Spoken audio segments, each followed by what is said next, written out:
বাংলা সংস্কৃতি জগতের অত্যন্ত পরিচিত ও সম্মানিত নাম মধুমন্তী মৈত্র। বাচিক শিল্পী, সঙ্গীত শিল্পী, অধ্যাপিকা এবং দক্ষ সঞ্চালিকা হিসাবে বহু বছর ধরে তিনি দর্শক শ্রোতাদের মনে নিজের আলাদা জায়গা তৈরি করে নিয়েছেন।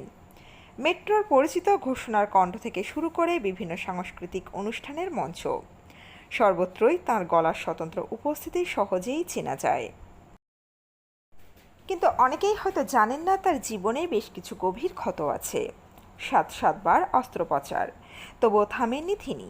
নিজের হাতে সামলান ৫৫ থেকে ৬০টি পথের প্রাণীকে। সংগ্রাম, ভালোবাসা আর মানবিকতার অপর নাম শিল্পী মধুমন্তী মৈত্র। বিস্তারিত থাকছে তার সম্পর্কে এই প্রতিবেদনে। বন্ধুরা, চ্যানেলে নতুন হলে চ্যানেলটি সাবস্ক্রাইব করে রাখতে পারেন ও ভিডিওটি শেয়ার করতে পারেন।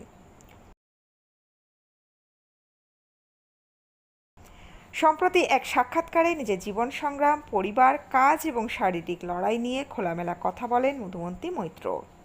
তিনি জানান, প্রতিদিন প্রায় ৫৫ থেকে ৬০টি পথকুকুর ও বিড়ালের দায়িত্ব সামলান তিনি নিজেই। শুধু খাবার নয়, তাদের চিকিৎসা ও যত্নের দিকেও সমান নজর রাখেন।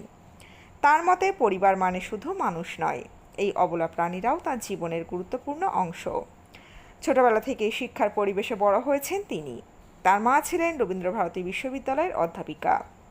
পরে প্রেসিডেন্সি কলেজে ইংরেজি সাহিত্য নিয়ে পড়াশোনা করেন তিনি। ধীরে ধীরে অধ্যাপনা, দূরদর্শনের সঞ্চালিকা এবং বাচিক শিল্পের মাধ্যমে নিজের পরিচিতি গড়ে তোলেন। মেট্রোর ঘোষণার কণ্ঠ হিসাবে জনপ্রিয় হওয়ার অভিজ্ঞতাও ভাগ করে নেন তিনি। নিজের গলা প্রথমবার শুনে তিনি নিজেই অবাক হয়ে গিয়েছিলেন। কিন্তু সময়ের সঙ্গে সেই কণ্ঠই হয়ে ওঠে বাঙালির কাছে অত্যন্ত পরিচিত ও প্রিয়। তবে তার জীবনযাত্রা মোটেও সহজ ছিল না। ২০০২ সালে একটি অনুষ্ঠানে দুর্ঘটনার শিকার হয়ে গুরুতর আহত হন তিনি। পায়ে একাধিকবার অস্ত্রোপচার করতে হয় এবং দীর্ঘদিন হাসপাতালে থাকতে হয়েছিল তাকে। আজও শারীরিক যন্ত্রণা নিয়েই প্রতিদিনের জীবন কাটান তিনি। কিন্তু কোনো প্রতিকূলতাই তাকে থামাতে পারেনি। তার বিশ্বাস, জীবনের কঠিন বাস্তবতাকে মেনে নিয়েই এগিয়ে যেতে হয়। এই সাথে পথের প্রায় ৫৫-৬০টি প্রাণীকে তিনি প্রতিদিন খাবার দেন, নিজের হাতে সামলান। মেয়ে অনুষা বিশ্বনাথনের অভিনয় জীবন নিয়েও গর্ব প্রকাশ করেছেন তিনি। যদিও শুরুতে মেয়ের অভিনয় জগতে আসা নিয়ে পরিবারে কিছুটা উদ্বেগ ছিল। পাশাপাশি বর্তমান সময়ে সোশ্যাল মিডিয়ার অতিরিক্ত সমালোচনা ও বিচার প্রবণতা নিয়েও উদ্বেগ প্রকাশ করেছেন তিনি। তার মতে, কাউকে অকারণে বিচার করার বদলে কঠিন সময়ে মানুষের পাশে দাঁড়ানোই সবচেয়ে বেশি প্রয়োজন। একটা সময় কলকাতা দর্শনের পরিচিত মুখ। সংবাদ পাঠিকা হিসাবে তার আকর্ষণ একটা ছিল দর্শকের কাছে। অনেক সরকারি অনুষ্ঠানেও সঞ্চালনা করেছেন তিনি। অনেকদিন তিনি ছিলেন আড়ালে। নতুন মুখ্যমন্ত্রীর শপথ গ্রহণ অনুষ্ঠানে সেই খরাকি কাটল মধুমন্তী মৈত্রের। অনেক জায়গা থেকেই তাকে সরিয়ে দেওয়া হয়েছে। শুভেন্দু অধিকারীর শপথ মঞ্চের সঞ্চালনায় প্রশংসা পেতেই মুখ খুললেন আবারও মধুমন্তী মৈত্র। ৯ মে ব্রিগেড ময়দানে হল নবনির্বাচিত মুখ্যমন্ত্রী শুভেন্দু অধিকারীর শপথ গ্রহণ অনুষ্ঠান। হাজির ছিলেন প্রধানমন্ত্রী নরেন্দ্র মোদী থেকে বিজেপির শীর্ষ সব নেতৃত্ব। অনুষ্ঠানের সঞ্চালনার দায়িত্বে ছিলেন মধুমন্তী মৈত্র। কলকাতা দূরদর্শনে একটা সময় অন্যতম সংবাদ পাঠিকার ভূমিকায় তাঁকে দেখেছেন দর্শক। একাধিক সরকারি অনুষ্ঠানের সঞ্চালনাও করেছেন তিনি। গত ১৫ বছর অবশ্য বিশেষ একটা দেখা যায়নি তাঁকে। তবে শুভেন্দুর শপথ গ্রহণ অনুষ্ঠানে সেই খরাকি কাটল তাঁর। আনন্দবাজার.comকে জানালেন সঞ্চালিকা নিজেই। প্রধানমন্ত্রী নরেন্দ্র মোদীর অনুষ্ঠান তার কাছে প্রথম নয়। তিনি জানালেন, এ শহরে যতবারই প্রধানমন্ত্রীর সরকারি কোনো অনুষ্ঠান হয়েছে, বেশিরভাগ ক্ষেত্রেই সঞ্চালনার দায়িত্ব পালন করেছেন তিনি।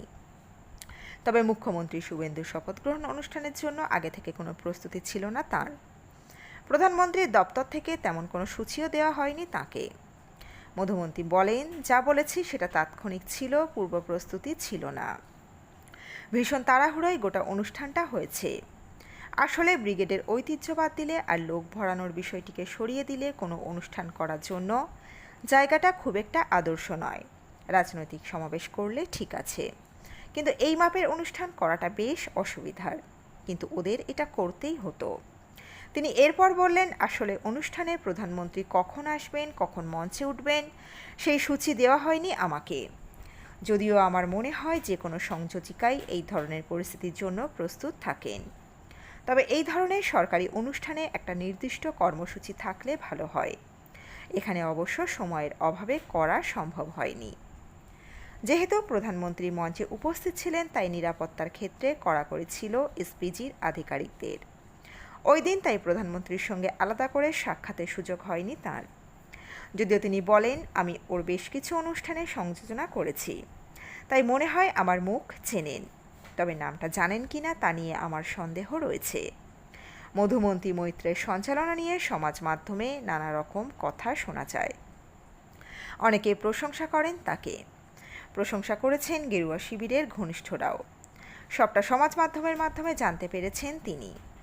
তার কথাই এটা বলতেই হবে যে ভালোবাসা পাচ্ছি, তাতে আমি কৃতজ্ঞ। একই সঙ্গে খুব প্রশংসা পেলে আমি কুঁকড়ে যাই। আমার মনে হয় সবটাই ভাগ্য। আর সত্যি বলতে কেন এত প্রশংসা পেলাম সেটাই বুঝলাম না। এই উচ্ছ্বাসটাই বা কেন বুঝতে পারছি না। বছরের পর বছর ধরে এই কাজটাই তিনি করে আসছেন। আগে কখনো তাকে নিয়ে এই উচ্ছ্বাস তিনি লক্ষ্য করেননি। তবে খানিকটা আক্ষেপের সঙ্গেই জানান, কলকাতা চলচ্চিত্র উৎসবের প্রায় জন্মলগ্ন থেকে 2010 সাল পর্যন্ত টানা সঞ্চালনার কাজ করেছেন তিনি, কিন্তু 2011 সাল থেকে ছন্দ পতন হয়। এই প্রসঙ্গে তার সাফ কথা, আমি একেবারেই যে সরকারি অনুষ্ঠান করিনি তেমন নয়। অনেকের মধ্যে আমার নামটা শেষ থেকে দ্বিতীয় কিংবা প্রথমের মধ্যে থাকতো, তবে ইংরেজি বলার অনুষ্ঠান হলে অবশ্যই আমাকে ডাকা হতো। কিন্তু 2000 সালের পর কলকাতা আন্তর্জাতিক চলচ্চিত্র উৎসব যখন থেকে ফিল্ম ফেস্টিভ্যালের বদলে উৎসবের রূপ নিল, তখন থেকে জুন মালিয়া সঞ্চালনা করতেন। এরকম অনেক জায়গা থেকেই আমাকে সরিয়ে দেওয়া হয়। এবার কেন্দ্রীয় তথ্য সম্প্রচার মন্ত্রক আমার উপর ভরসা রাখলেন। রাজ্যে সরকার বদল হয়েছে, যদিও পরিবর্তন এলেও খুব আশা যে দেখছেন তেমনটা নয়। রাতারাতি অনেক কাজ আসবে এমনটাও ভাবছেন না তিনি। বরং মধুমন্তীর সংযোজন গত 15 বছর আমাকে চেপে দেওয়া হয়েছে।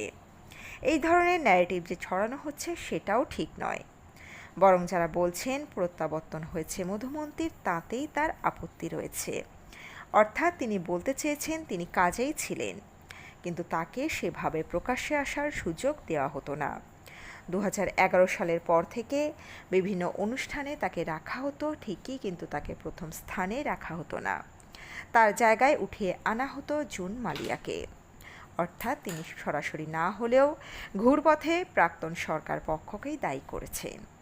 বন্ধুরা, আপনারা কি বলেন? আপনাদের মন্তব্য মতামত অবশ্যই কমেন্ট বক্সে রাখতে পারেন। এই প্রতিবেদনে ছিল এতটুকুই। দ্রুত ফিরে আসবো এরকমই অজানা নতুন কোনো প্রতিবেদন নিয়ে। আমাদের অজানা গল্প চ্যানেলের সঙ্গে থাকার জন্য সকল দর্শক বন্ধুকে অসংখ্য ধন্যবাদ। দেখতে থাকুন, চোখ রাখুন আমাদের অজানা গল্প চ্যানেলে।